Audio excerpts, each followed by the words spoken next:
The speedboats came out of nowhere at 3:47 a.m., three armed vessels converging on the cargo ships in Charleston Harbor. While the Coast Guard scrambled and port security panicked, Captain Elena Santos, who ran the quiet morning ferry route, did something that shocked everyone. She rammed her ferry into the lead pirate vessel and began coordinating a military precision counterattack. Welcome to Daily Story. Before we begin this incredible tale of hidden naval expertise and high seas heroism, tell us in the comments what city you're watching from today. And if you believe stories like this deserve to be told, hit that subscribe button to join our community. Charleston Harbor had seen centuries of maritime history, from colonial trading ships to Civil War blockade runners to modern container vessels carrying goods from around the world.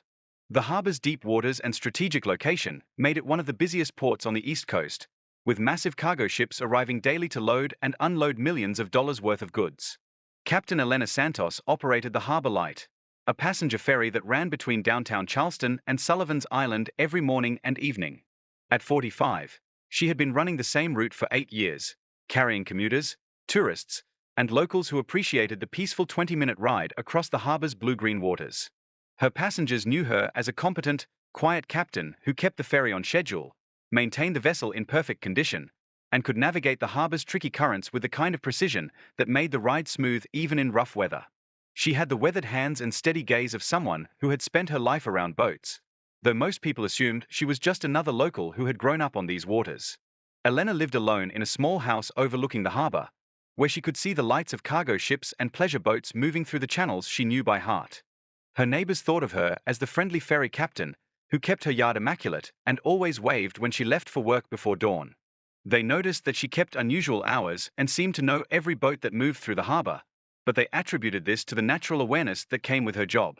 What Elena's passengers and neighbors didn't know was that Captain Elena Santos, United States Navy, had spent 20 years as a maritime special operations officer, commanding fast attack boats and coastal patrol vessels in operations that spanned 3 oceans and 4 different wars that most Americans had never heard of.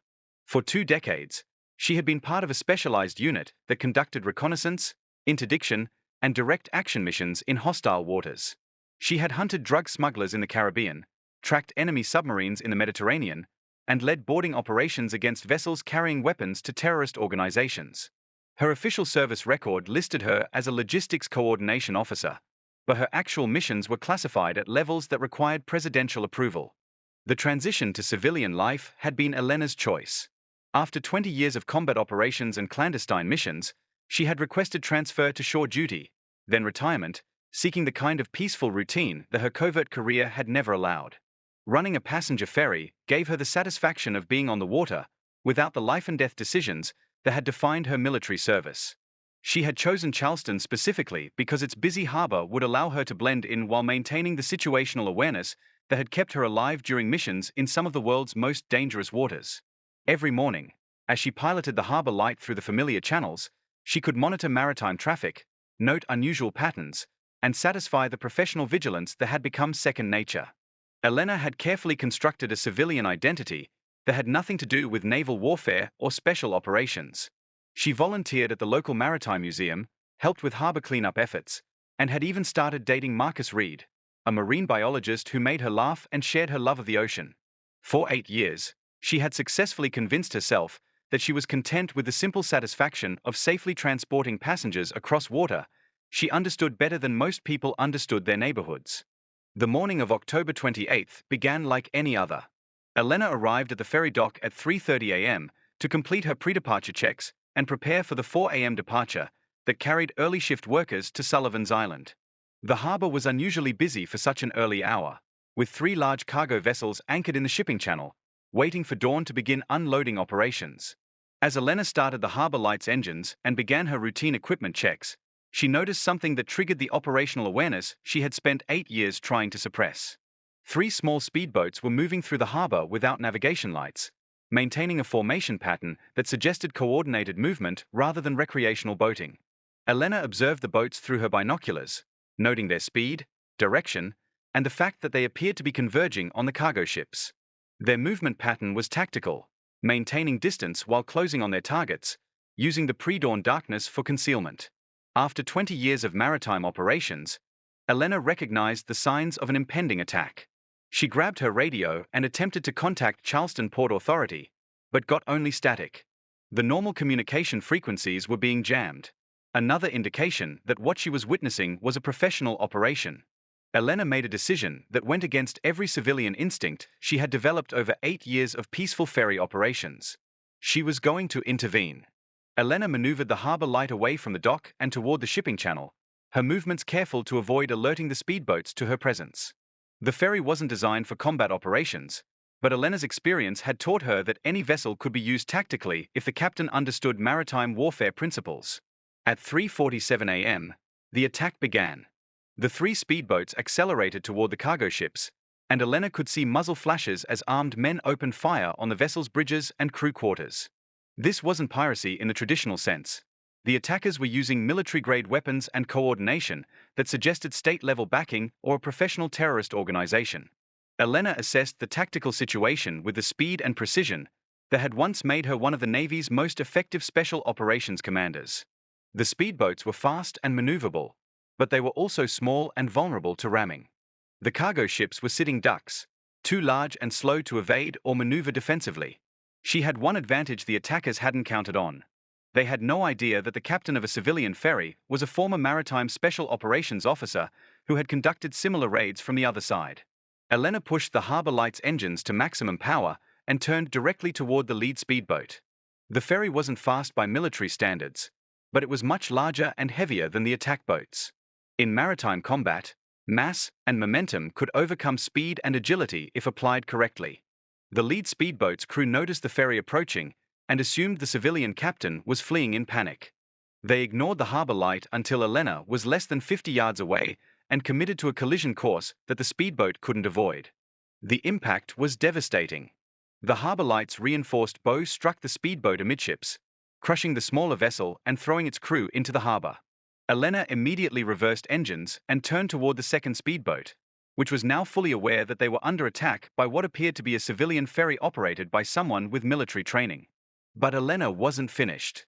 She grabbed her radio, the encrypted unit she had kept charged in her emergency kit for 8 years, and began broadcasting on military frequencies she wasn't supposed to know.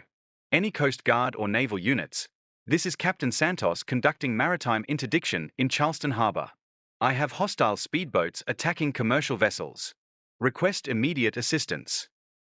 The response came back immediately from a Coast Guard cutter that had been conducting patrol operations 20 miles offshore. Captain Santos, this is Coast Guard cutter Resolute. Did you say you're conducting maritime interdiction? Affirmative. Resolute. 3 hostile speedboats, military-grade weapons, and attacking cargo vessels. I've neutralized 1 boat, engaging the second. Estimate 15 minutes before backup is needed. There was a pause before the Coast Guard commander responded. Captain Santos, are you identifying yourself as military personnel? Negative. Resolute. I'm identifying myself as the person currently stopping an armed attack on American commercial vessels. You can sort out my credentials after we secure the harbor. Elena maneuvered the harbor light toward the second speedboat, which was now attempting to flee toward open water. But Elena knew these waters better than any chart, and she understood exactly where the fleeing boat would have to go to avoid the shallow areas and underwater obstacles that made Charleston Harbor both profitable and dangerous. She cut off the speedboat's escape route by positioning the ferry in the deep water channel, forcing the smaller vessel into shallow water where its speed advantage was neutralized. Then she did something that shocked everyone monitoring the maritime radio frequencies. She began issuing tactical commands to the approaching Coast Guard units with the authority and precision of someone who had commanded similar operations dozens of times before. Resolute. Recommend you approach from bearing 270 to cut off northern escape routes. Harbor police should secure the cargo vessels and check for casualties. The third hostile vessel is moving toward the container terminal. Suggest a helicopter intercept. The Coast Guard commander, who had been preparing to question Elena's authority, found himself following her tactical guidance because her assessment was not only accurate but demonstrated knowledge of maritime operations that exceeded his training. 15 minutes later, Charleston Harbor was secure. 2 speedboats had been destroyed or captured. The third had been intercepted by Coast Guard helicopters, and the cargo vessels reported minimal damage and no casualties. Elena Santos had prevented what intelligence analysts would later determine was a terrorist attack designed to disrupt East Coast shipping and demonstrate America's vulnerability to maritime threats. As Elena piloted the harbor light back toward its dock, she realized that her 8 years of civilian anonymity were about to end.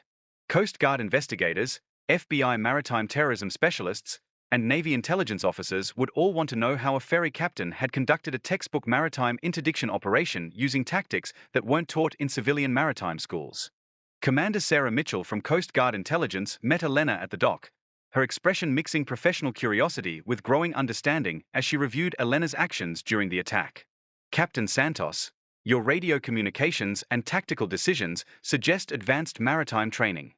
Can you explain how a civilian ferry operator acquired the skills to coordinate a successful counter-piracy operation?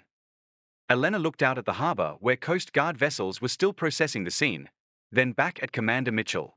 20 years, U.S. Navy Maritime Special Operations. Retired as Lieutenant Commander in 2016. I've been trying to stay out of the business ever since. Well, Commander Mitchell said with a slight smile, it appears the business found you anyway. 6 months later, Elena Santos was still captaining the Harbor Light ferry route, but she was also working as a maritime security consultant for the Department of Homeland Security, helping to develop harbor defense protocols and training Coast Guard units in small boat tactics. The attack on Charleston Harbor had been part of a larger terrorist operation designed to test American maritime security, and Elena's intervention had provided crucial intelligence that prevented similar attacks in other ports. She had found a way to use her specialized skills to protect American waters without returning to the high operational tempo of active military service. Her passengers still saw her as the competent ferry captain who kept the boat on schedule and navigated the harbor with exceptional skill. But now some of them also knew that their morning commute was being protected by someone who had spent 2 decades ensuring that American waters remained safe from threats most people couldn't imagine. Marcus, the marine biologist she had been dating, proposed to her on the deck of the Harbor Light as they watched the sunset over Charleston Harbor. I don't need to know everything about your past, he said, but I want to know everything about our future. And I want to share it with the woman who can ram a speedboat and coordinate a military operation before most people have had their morning coffee. Elena accepted his proposal with the same steady certainty she had brought to stopping the harbor attack. Some decisions, she had learned, were too important to overthink. A year later, Elena Santos Reed was still running the ferry route that had become her cover and her calling. But now the Harbor Light carried additional maritime security equipment, and Elena's daily routes included monitoring protocols that helped protect one of America's busiest ports from the kind of maritime threats that most people assumed only happened in movies. She had learned that retirement doesn't mean abandoning your mission. It means finding new ways to serve while building the peaceful life you fought to protect. So now I ask you, have you ever known someone whose calm expertise in everyday situations suggested they had experience with much more dangerous challenges? Someone who handled emergencies with a competence that seemed to come from specialized training? Share their story in the comments below. Tell us about the hidden maritime experts, the quiet professionals, the people who keep our waters safe in ways we rarely see or understand. And if this story moved you, if it reminded you that protection often comes from the most unexpected places, hit that subscribe button and join the Daily Story community.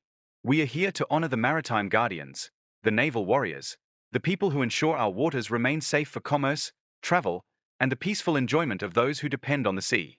Thank you for watching, and remember, the next time you take a ferry, cruise, or any vessel operated by a professional captain, look a little closer. You might be traveling with someone who has dedicated their life to keeping the waters safe, one voyage at a time.